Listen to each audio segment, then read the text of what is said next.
आज हम बात करने जा रहे हैं एक ऐसे मुद्दे की जिसने हिंदुस्तान की सियासत में नई बहस छेड़ दी है।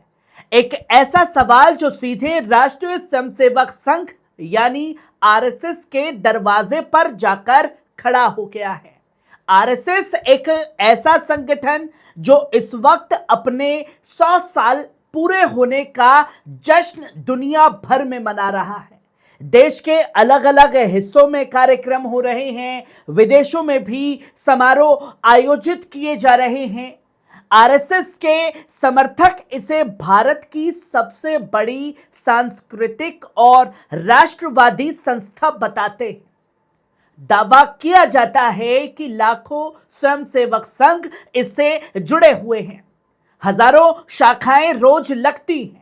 देश की सियासत, समाज और विचारधारा पर इसका गहरा असर पड़ता है।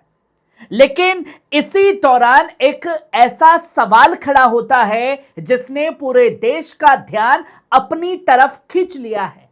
और वो सवाल है, क्या आरएसएस रजिस्टर्ड है?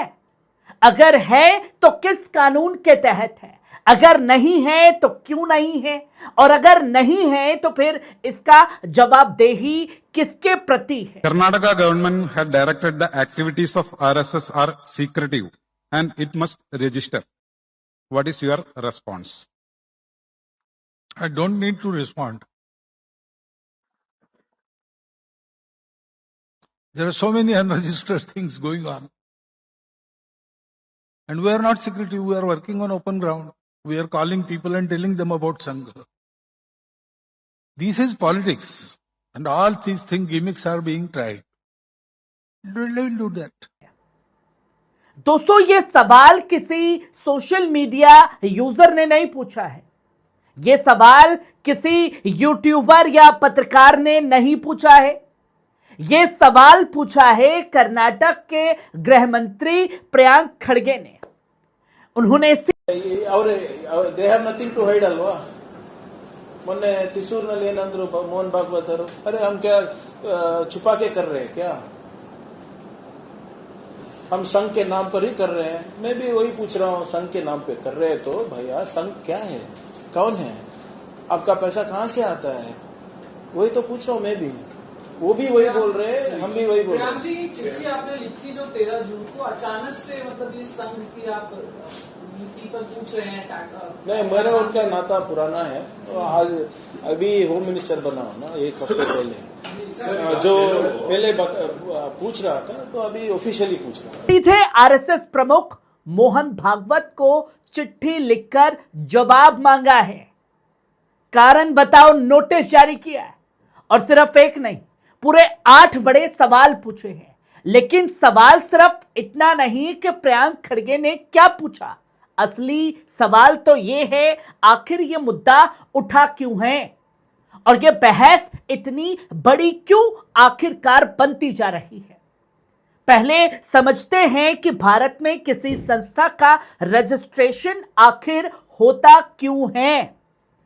अगर कोई व्यक्ति 5 लोगों को लेकर एक संस्था बनाता है, अगर कोई समाज सेवा करना चाहता है, अगर कोई शिक्षा हो, स्वास्थ्य हो, धर्म हो, संस्कृति हो, मानवाधिकार या किसी भी क्षेत्र में काम करना चाहता है, तो आमतौर पर उसके सामने कुछ कानूनी रास्ते होते हैं।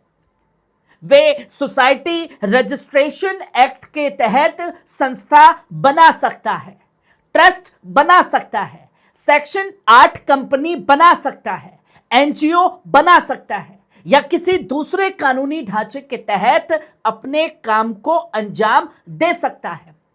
इसका मकसद क्या होता है?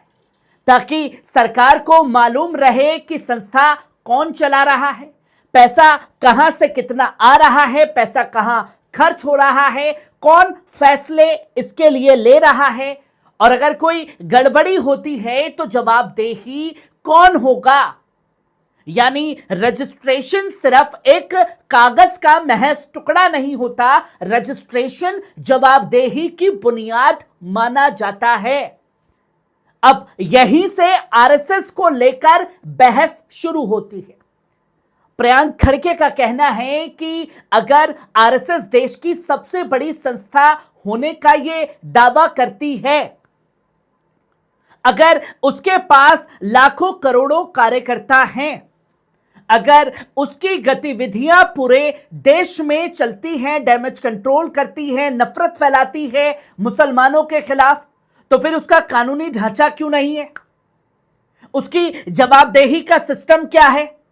उसकी वित्तीय व्यवस्था क्या है? और जनता को इसके बारे में जानकारी क्यों नहीं होनी चाहिए?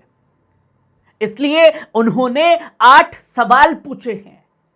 प्रियंक खड़गे ने पहला सवाल पूछा, कर्नाटक के गृह मंत्री ने, आरएसएस का लीगल स्टेटस क्या है, यानी कानूनी रूप से इसकी अपनी खुद की पहचान क्या है। दूसरा सवाल, इसके पदाधिकारी कौन हैं? और तीसरा सबसे बड़ा सवाल, इसकी आमदनी कहां से आती है और दान इनको कौन कौन देता है, चंदा कौन कौन देता है, फंडिंग का महज एक स्रोत क्या है। और चौथा सवाल, इसकी संपत्तियां कितनी हैं, कहां कहां हैं, इसका जवाब दिया जाए। खर्च का हिसाब क्या है, इसका जवाब दिया जाए। और पांचवा सवाल, क्या ये टैक्स नियमों का पालन करती है? और छठा सवाल, बिना औपचारिक रजिस्ट्रेशन के काम करने का कानूनी आधार सबसे ज्यादा क्या है? और सातवां सवाल सुनिए, जनता के प्रति इसकी जवाबदेही का ढांचा क्या है? और आठवां सवाल पूछा गया कि इसकी गतिविधियों के लिए कौन कौन सी अनुमतियां और कानूनी अनुपालन मौजूद है। दोस्तों, अब जरा दूसरी तरफ का पक्ष भी समझिए। मोहन भागवत का साफ तौर पर यह कहना है कि संघ कोई नई संस्था नहीं है जो जवाब दिया जाए। संघ 1925 से अस्तित्व में है, लगभग 1 सदी से काम कर रही है, सरकारें उसे जानती हैं, देश उसे जानता है। और यही बात तो तमाम मदरसों मस्जिदों को भी लागू होती है। तमाम लोगों को जानते हैं कि कौन सी विचारधारा है और क्या कब बना, तो उससे जवाबदेही क्यों है और आरएसएस से जवाबदेही क्यों ना हो। इसलिए उनके मुताबिक संघ के अस्तित्व या वैधता पर सवाल उठाने का कोई कारण नहीं है। मोहन भागवत ने कहा कि बहुत सी चीजें ऐसी होती हैं जो रजिस्टर्ड नहीं होती हैं। अगर हर संगठन को रजिस्ट्रेशन की जरूरत नहीं होती, यह संघ को तय करना है, कानून की जरूरत नहीं है। यहीं से यह बहस तेज हो जाती है, क्योंकि एक पक्ष कहता है कि 100 साल का इतिहास किसी संस्था को जवाबदेही से मुक्त नहीं कर सकता। दूसरा पक्ष कहता है कि 100 साल का इतिहास ही उसकी वैधता का सबसे बड़ा प्रमाण है। अब यहां एक और अहम सवाल उठता है दोस्तों, क्या भारत में कोई ऐसा कानून है जो हर संगठन के लिए रजिस्ट्रेशन अनिवार्य बनाता हो? इसका जवाब इतना सीधा नहीं है। भारत में अलग अलग प्रकार की संस्थाओं के लिए अलग अलग कानूनी व्यवस्थाएं बनी हुई हैं, लॉ बना हुआ है, सेक्शन बने हुए हैं। कुछ गतिविधियां बिना अलग संस्था बनाए भी संचालित हो सकती हैं। कुछ को कानूनी इकाई के रूप में पंजीकरण की आवश्यकता होती है। यानी यह विषय केवल राजनीति का नहीं है, बल्कि कानून का भी बन चुका है। लेकिन राजनीति इसमें इसलिए आ जाती है क्योंकि आरएसएस सिर्फ एक सामाजिक संगठन नहीं मानी जाती। उसका प्रभाव देश की राजनीति पर भी दिखाई देता है, देश में नफरत फैलाने के लिए भी दिखाई देता है। भारतीय जनता पार्टी और आरएसएस के वैचारिक रिश्तों को लेकर लंबे समय से इस पर चर्चा होती रही है और यह बहस का मौजू बना हुआ है। विपक्ष का साफ तौर पर आरोप है कि आरएसएस का प्रभाव सरकार की नीतियों तक दिखाई देता है, जबकि समर्थक कहते हैं कि संघ एक सांस्कृतिक संगठन है और राष्ट्र निर्माण का काम करता है। यही वजह है कि जब आरएसएस पर सवाल उठता है तो बहस सिर्फ एक संस्था तक सीमित नहीं रहता है, उसे नेशनल मुद्दा बना दिया जाता है। वे सीधे देश की राजनीति के केंद्र में पहुंच जाती है। दोस्तों, एक और मुद्दा जो इस बहस के दौरान खासतौर पर सामने आया है वे है पारदर्शिता का। विपक्ष साफ तौर पर यह पूछ रहा है, अगर छोटी संस्थाओं से हिसाब मांगा जा सकता है, अगर एनजीओ से हिसाब मांगा जा सकता है, अगर ट्रस्ट के हिसाब मांगा जा सकता है, तो आरएसएस कौन से खेत की मूली है जिससे सवाल जवाब पूछने में दिक्कत है, उसे बताने में क्या दिक्कत है। दूसरी तरफ संघ समर्थक का कहना है, अगर 100 साल से संस्था काम कर रही है तो हम किसी के प्रति जवाबदेही नहीं है। हमें दुनिया जानती है कि किस तरीके से हम लोग काम कर रहे हैं और यकीनन दुनिया जानती है, इसलिए कई देशों में आपको बैन कर रखा है आपकी नफरती एजेंडे के चलते। तो इसे किसी गुप्त संगठन की तरह पेश करना गलत है। यानी बहस अब दो हिस्सों में बढ़ चुकी है, एक तरफ जवाबदेही का सवाल और दूसरी तरफ वैचारिक और राजनीति टकराव का। लेकिन दोस्तों, लोकतंत्र में सवाल पूछना गुनाह नहीं होता है, उसका जवाब मांगना गुनाह नहीं होता है, और सवालों का जवाब देना भी किसी संस्थान को छोटा नहीं बनाता। जिसका जवाब आरएसएस को देना चाहिए, चाहे वे सरकार हो, कोई राजनीतिक दल हो, कोई धार्मिक संस्था हो या फिर देश का सबसे बड़ा स्वयंसेवी संगठन होने का दावा करने वाली कोई तंजीम ही क्यों ना हो। अब निगाहें मोहन भागवत और आरएसएस की तरफ है।